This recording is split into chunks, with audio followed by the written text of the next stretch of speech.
Ethan, a reserved bookstore owner nestled in a quiet rural town, had made a habit of walking through the woods each evening. It was his time to breathe, to escape the noise of the world. But one fog-laced evening, that solitude was broken when he noticed a shape lying near a fallen log just off the path. As he stepped closer, his breath caught. It was a dog, barely moving, its body thin and shivering from the cold. But it wasn't the dog's condition that stopped Ethan in his tracks. It was the eyes. They weren't just expressive. They were hauntingly human. There was depth, intelligence, and pain in them. Not the wide-eyed innocence of Stray, but something older, more aware. The dog wasn't pleading for help. It was studying him. Ethan knelt slowly, locking eyes with the creature. "You understand me, don't you?" he whispered. The dog didn't bark or flinch. It blinked, long and slow. Without a second thought, Ethan took off his coat, gently wrapped the trembling body inside it, and carried the dog home to the thick fog. He didn't know who or what this dog truly was. But in that moment, he felt like fate had placed something impossible in his path, and he couldn't walk away. Ethan named the strange dog Leo, but it became clear almost immediately that Leo wasn't like any stray he had ever seen. He didn't act like a dog at all. He never sniffed around the house or barked at passing cars. He showed no interest in toys or other animals. He didn't beg for food or wag his tail excitedly. Instead, Leo simply watched, quiet, still, and deeply attentive. He sat silently near doorways, especially just outside Ethan's study, as if guarding it, never crossing the threshold, yet always present. When Ethan played soft jazz or old records, Leo would tilt his head, visibly listening. His eyes didn't just follow the sound, they seemed to remember it. During a late-night storm, Ethan woke to a low rumble of thunder and found Leo sitting upright at the window, staring out at the lightning as if lost in memories too heavy for words. There was no panic, no fear, only stillness. Ethan began to feel more and more that he wasn't living with a rescued dog, but with something else, something sentient. The way Leo watched him wasn't like a pet looking at its owner. It was like a person reading another person's soul. Each day that passed made one unsettling thought grow stronger. Leo wasn't just a dog. He was someone. Ethan wasn't the only one who felt unsettled by Leo's presence. One afternoon, his sister dropped by for a visit. The moment she stepped into the living room and laid eyes on Leo, she stopped mid-step. Her face paled slightly. "That dog," she whispered, eyes narrowing. "His eyes, they look like someone I've met before." She couldn't explain who or why, but the feeling lingered long after she left. Even the mailman, a cheerful man who'd seen all kinds of pets on his route, remarked one morning, "That dog of yours gives me chills. It's like he's reading my mind." Leo never barked or growled. He wasn't aggressive or fearful. He was simply still, eerily calm, like he was always thinking, always observing. His gaze carried weight. It made people uncomfortable, as though they were being silently judged by something that remembered everything. For Ethan, the effect was different. Instead of fear, he felt a strange comfort. He began talking to Leo in the evenings, not with the tone of someone speaking to a pet, but like confiding in a trusted friend. He shared old regrets, childhood memories, and the aching loneliness he never spoke about.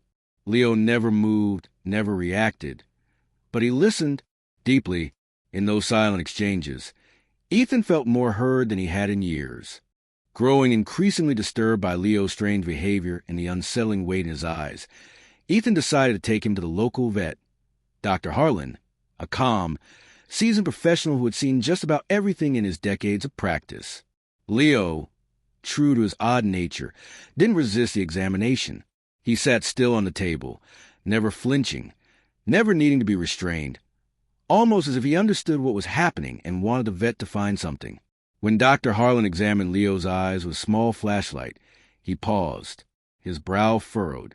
He leaned closer, looked again, and then stepped back, clearly uneasy. "These eyes," he muttered, "they're not right. It's like they don't belong in a dog." He ordered a full panel of tests, blood work, scans, DNA profiling, everything. Ethan waited anxiously for days. When the results came in, Dr. Harlan called him back, visibly shaken. "There's something off in his genetic makeup," he said slowly. Some of his markers don't match standard canine biology. It's like fragments of human DNA are woven in. Ethan's stomach dropped. Are you saying he's part human? Dr. Harlan didn't answer immediately. He just stared at the charts and muttered, I'm saying nothing about this makes sense. Nothing. In that sterile, fluorescent-lit room, surrounded by medical charts and confused silence, Ethan realized Leo might not just be unnatural. He might be impossible. That night, Ethan's sleep was broken by a dream so vivid it felt real. He saw sterile white walls, surgical lights, and rows of cages. Inside one of them, a tiny puppy whimpered as gloved hands injected something into its neck. A woman's voice cried out in the background, filled with anguish. Asterisk, he didn't choose this. Asterisk, the words echoed in Ethan's ears as he jolted awake, drenched in sweat. His room was silent, except for Leo, sitting at the foot of the bed, staring at him with those same heavy, knowing eyes. It wasn't just eerie, it felt deliberate, as though Leo had somehow shared the dream with him. Disturbed but driven, Ethan went to his father's old storage shed, a place he hadn't touched since the funeral. His father had worked for a mysterious biotech firm, always secretive about the details. In the back corner, covered in dust and age, he found a locked metal box. Inside, it was a folder labeled Project 14. As he flipped through its pages, a chilling truth unfolded. The documents described a classified government-funded experiment in canine neurological enhancement, altering dogs' brains to increase intelligence, memory retention, and even emotional processing. Scattered throughout were diagrams, test results, and grim notes about the subject's responses. Then Ethan saw the photo. A young puppy, wide-eyed, trembling, eyes full of sadness and awareness far beyond its age. Leo, he hadn't just wandered out of the woods. He was created. 2 days after discovering the truth about Project 14, Ethan heard a knock at his door. When he opened it, 2 men in black suits stood on his porch, well-dressed, emotionless, and out of place in his quiet, rural town. They flashed vague identification cards too quickly to read and spoke with measured politeness. We're looking for a dog that may have wandered into this area, one of them said, his tone calm but cold. It's part of a government project. Very classified, very sensitive. Ethan's pulse quickened. He kept his face still. I found a stray a while back, he said evenly, but I took him to a shelter upstate. The 2 men exchanged a glance. One gave a thin smile. If you see him again, you should let us know. They turned and walked away without another word. Ethan watched until their car disappeared down the road. Inside, the house was quiet. Then, from a hallway's shadows, Leo stepped out, unfazed, calm, as if he'd known this moment would come. He sat down and looked at Ethan with those haunting, soulful eyes. No fear, no surprise, just understanding. Ethan knelt beside him, heart aching. He reached out, resting a hand gently on Leo's head. They won't take you, he whispered. Not for me. Leo leaned into him, resting his head on Ethan's knee. There was something so human in the gesture, an unspoken thank you, a quiet acceptance. Ethan knew in that moment. Leo didn't just trust him. He belonged to him now. The next morning, Ethan awoke to an unsettling silence. Leo was gone. At first, he assumed the dog was hiding somewhere in the house, but after checking every room, closet, and corner, panic set in. The front door was locked from the inside. No windows were broken. No signs of struggle or escape. Only one thing was out of place. Leo's collar, folded neatly on the front porch, as if he had taken it off himself. Ethan's heart sank. He spent the day searching, driving through town, calling shelters, hanging flyers, knocking on doors. But no one had seen a dog matching Leo's description. When he tried to contact Dr. Harlan, the vet's clinic was closed. No forwarding number. No trace. It was like he had vanished too. Even more chilling, when Ethan returned to the storage shed to reread his father's notes, the Project 14 file was gone. Every page, every photo, erased, as though it had never existed. Then one rainy night, Ethan stepped onto the porch and froze. Fresh muddy paw prints led up the steps, paused at the door and disappeared. No barking, no scratching, just silence. Inside, resting on the kitchen table, was a photograph. It showed Ethan and Leo, taken during their first week together. On the back, written in neat, careful handwriting, "Thank you for letting me be free." Ethan clutched the photo to his chest and sat down, his eyes filling with tears. He didn't know if he had lost a beloved dog, a brilliant experiment, or a soul reborn into fur.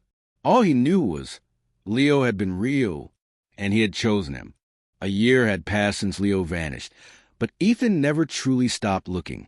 The pain had dulled, but the mystery remained, unanswered, unresolved.